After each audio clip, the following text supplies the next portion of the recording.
How powerful are Callidus Assassins? Can they actually kill a Primarch? Did one of them really try to obliterate a C'tan? And are they really better at spying than the Alpha Legion? Most people think of 40K as a galaxy-wide war, terrifying Xenos and hopeless humans grinding armies to dust as worlds burn to the tune of an uncaring carrion god. But there is another war, one waged unseen within the Imperium's shadows. This is the realm of the Assassins, every single one of them an apex killing machine, deployed only in the most extreme of circumstances. The Callidus Assassin balances two seemingly opposite concepts into one lethal weapon. On one hand, their temple is said to be the most subtle of all, specializing in infiltration, deception, subterfuge, and misdirection. While on the other hand, when a need for violence arrives, nearly no one in the galaxy has a chance to stand against their fluid movements and unnatural attack patterns. You blow their leg off, and before you know it, they regrow their limb and shred you to pieces with a piece of Necron tech. They are the Emperor's spies, the friend with a lie, a tool of confusion and disruption, sharpened into a weapon of surgical precision. But let's see how powerful Callidus Assassins truly are. First, we will go over the lore, trying to understand how truly terrifying these assassins are. Then we will cover the excerpts in which we see them attack a C'tan shard, how one of them managed to kill Conrad Curse, and how truly terrifying it is to behold their shape-shifting abilities, ending with a ranking on the 40k power scale. So stick around until the end to find out what makes them so powerful, and so you can properly argue with your friends why your Callidus Assassin is cool for more than just her shape. For as powerful as they are, every other assassin is quite straightforward in their approach. They kill a leader of a cult, get out, mission success. But on the other hand, the Callidus is so much more than just an assassin. With their insane ability to shapeshift into nearly anyone, hell, even with some surgery becoming a human brain Xenos, they can become part of the inner circle of their target. They become their friends, family, loved ones, hell, even lovers. They are the target. They become the replacement for an advisor. They sow discord and confusion before making their strike, killing the leader with a single blow as he begs his helpers to come up with a solution. The way they do this is through the strict application of in-depth background checking, mimicry-based training from an incredibly young age, combined with the abhorrent use of the Imperial classified drug known as polymorphine. This drug turns the body malleable, allowing the user to imagine themselves as their target, quickly rebuilding their bone structure, stretching their skin and facial structure, and even redesigning their fingerprints so they can perfectly match their needed appearance and biometric data. They can take on the appearance of humanoid Xenos species like Orc Boys, Eldar, or even Gene Stealer cultists. However, in more extreme circumstances, additional cosmetic surgeries may be required for a proper alien anatomy, maybe even a mechanical augmentation or two that the drug is not capable of replicating. Their ability to impersonate others is flawless, noticeable only by a rare few, which, funnily enough, are usually fellow Callidus assassins assigned to the same planet. How quickly and effectively they can change their appearance depends on how skilled the chosen assassin is, how long it's been since their most recent polymorphin injection, and if they have access to any of the genetic material that they are trying to simulate. The drug also amplifies their healing abilities. A quick microdose is enough to regenerate broken bones, re-knit muscle mass, or even heal brain trauma. Once embedded within the enemy's ranks, the Callidus will have full access to all of their systems, all details on their target, hell, even advice on dealing with other assassins. Fun fact, one member of their temple, Saline Rastial, spent 7 years around the heretic leader known as the Tyrant of Reich in the Segmentum Pacifica. Conversely, however, it took her barely 10 seconds to slay him, collapsing his entire system-wide empire in a matter of days. But for good as they are at physical reshaping and mimicry, the hardest thing for a Callidus is the need for empathy. Being your target is not enough. You have to think like them, believe like them, care like them. They must know which questions they can and cannot ask. Most missions where Callidus assassins are required take a more intricate approach.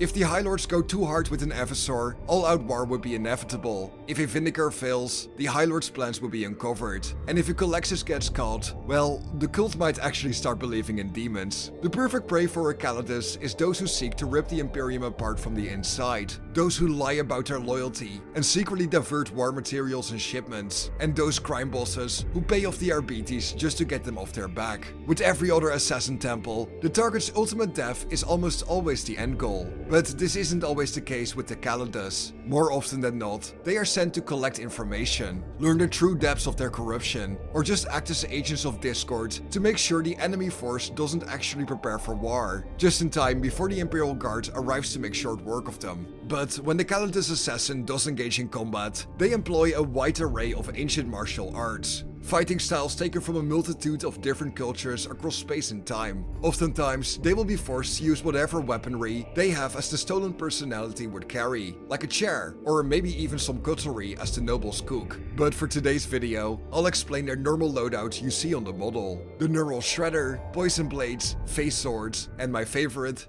Death Guards. Neural Shredders are vicious short-range firearms that work by projecting a cone of psionic disruption that bypasses armor and tears apart the target's neural pathways underneath. Victims hit by this thing will drop to their knees, spasming violently as melted brain matter frosts from their eyes, ears and mouths. It's really quite horrifying. Phase Swords, on the literal other hand, take the form of any elongated punch dagger like in Assassin's Creed. These things are one of the sharpest blades in the galaxy, as when activated, the edge rapidly flickers in and out of existence, vibrating across dimensions thousands of times a second, as it slices through power armor like warm butter. They can punch through armor, flesh and bone as easily as punching through air. Although the temple keeps its nature a closely guarded secret, let's be honest, we can all tell that it's some form of Necron weapon. Poison Blades are a bandolier of tiny hidden venom-laced needles that are used as a general backup, perfect for throwing, pinpointing through gaps in the armor, and injecting the unaware target with absolutely vile toxins that are capable of disintegrating Ogryns in a matter of seconds. Finally, there are the Death Guards. When a Callidus completes his mission and a target has been eliminated,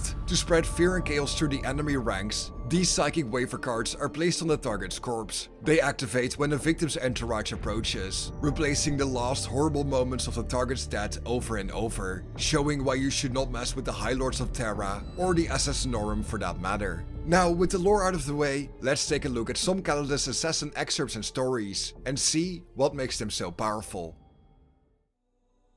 So in our first story, a Callidus assassin takes the form of Baron Salos Victor, the Minister of Production for Governor Takis. With her new identity, the Callidus slip past hundreds of ministers and guards who called the Baron their friend, unaware an imposter had replaced him. Governor Takis in the past 5 years had become erratic. He was becoming an increasing irritation for the Imperium. His crimes amongst many others were withholding tithes, an act which itself was grounds enough for execution and an invasion by the Imperial Guard. But the worst crimes for Takis was providing sanctuary for condemned heretics. The Callidus, disguised as Salos, was guided by Takis into a private chamber to discuss important matters. When the doors closed, they heralded the arrival of the Emperor's justice. A swift stroke with her C'tan faceblade would have laid low even an Astartes. Takis turned slowly, unharmed and smiling. The Callidus hesitated, pushing harder as she buried her blade up to the hilt into her target's chest, destroying his heart, but it did nothing. The entity which had taken up Takis' name and identity 5 years ago smiled, picking up the assassin and ripping the blade from her hands. The blade withered in his hand, dissolving into liquid form. You will not be aware of this, but the polymorphic drug you metabolize so often gives humans' essence such a delicate flavoring. The C'tan deceiver smiled before opening its mouth wide, feasting on the Callidus, delighting in her misery. Shen was the very best of the Callidus back during the Great Crusade and the Horus Heresy, and although the Assassinorum had become frustrated with the loss of numerous operatives, Shen would be kept in reserve until Conrad Curse, the Night Haunter, was found. Shen would sneak into the Night Lord-infested world of Tsagualsa, where she would slay Conrad Curse, a highly impressive feat in itself, if Curse had actually fought back. From her infiltration to the death of the insane Primarch, it was all according to Curse's design, not that of Shen. However, Talos Valkoran would disobey orders and chase the assassin even when urged by his brothers not to. To make matters worse, the rest of the Night Lords only gave chase to Shen after realizing she took the relics of Curse. She was a thief on top of an assassin. In their pursuit, Shen dodged bolter rounds, weaving through the Astartes, making them seem clumsy and slow in both Mark III and Mark IV armor. After a long chase, Talos finally cornered her, but with how fast she was, only managed a small nick into her bicep with his chainsword until she ran again.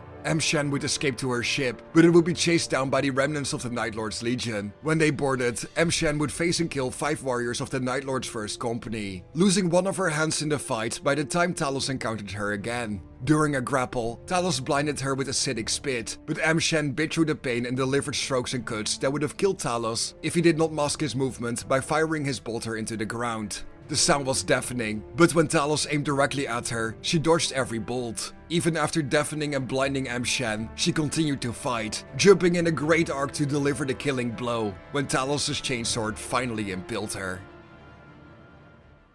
Gregory Ray was a powerful mech-lord of Jupiter, a figure both influential to the Mechanicum and the Jovian shipbuilders. Guarded by the most advanced battle automata within the whole Imperium, he became a difficult target to assassinate, and even before the Callidus Temple laid eyes on him, many of his rivals had failed in the attempt. Of course, those rivals did not have access to the techniques of the Callidus. During the Oedipus Neo, a massive festival started by an elaborate play in a theater and followed by many parties and stately dinners all across the planet, would prove the perfect moment for the assassination. Koine had taken up the identity of a new and up-and-coming actress who played one of the lead roles in the play. The previous real actress suffered from a tragic accident involving an airlock and the void. Playing the character of Jocasta, Koine worked on a plan months in the making. Being a mech lord and the master of the Capicon sect of the Legio Cybernetica, it resulted in Ray being more machine than man, hiding beneath subtle mechanical replacements, but still keeping many human parts. Koine ensured that Ray was given tiny amounts of metadopamine and serotonin analogues to ensure he would fall in love with the new actress of Jocasta. Ray possessed a powerful machine aid, which possessed perfect sensors for detecting poisons. But somehow, Koine's plan succeeded. The play itself was also changed from the usual modern dress style to more strange and alluring costumes. After the play, Koine invited Ray to her apartment, and although he came with 2 maniples of Crusader automata, it was still the perfect moment for the strike. Using a kiss gun hidden in Koine's tongue, Ray would die when a needle-sized round entered his brain and shredded everything. For the crime of siding with the traitor Warmaster and allowing the creation of the Furious Abyss, the Emperor's justice was swift and brutal. Koine escaped, tricking the automata into a mechanical panic before blowing up the dome her apartment was stationed in, wiping all proof of the successful assassination. So we have a Callidus vs C'tan, Primarch, Astartes and Battle Automata. But what about some Xenos? Are there any examples of that? Well, yes. But it's probably the funniest story I have ever read. Earlier in M41, the rather small yet fearsome Callidus, known as Militia Scarvelli, would infiltrate the Big Mac Oil Gusla's workshop in the guise of a Gretchen. When the Big Mac prepared to launch a horde of death threats against a group of Space Marines, Oil Gusla would be slain by a grot with an oversized face sword. After a full minute of cutting the Mac into pieces, Militia would complete her mission by overloading the Big Mac's force field generator, destroying the entire horde of death threats without a single shot being fired. Now for the power skill level. For 40k we used a definitely scientifically proven rating of 40 Warhammers. If a guardsman is 1 Warhammer, a Space Marine equals 10 Warhammers, and the Emperor of Mankind is about 40 Warhammers. How many hammers can we give to the Callidus? As shown by the lore and excerpts we have covered today, the Callidus proves to be surprisingly mid. When everything goes to plan and there's no unlucky C'tan shard or a future-seeing Night Lord to get in the way, a Callidus is an excellent tool. Although lacking the insane lust for carnage of the Evisor and the reality-breaking abilities of the Colexus, the Callidus still holds its own rather well, just nothing spectacular. So, with that, I am giving the Callidus Assassin 17 out of 40 Warhammers. They are not the best assassins, but definitely my go-to spy.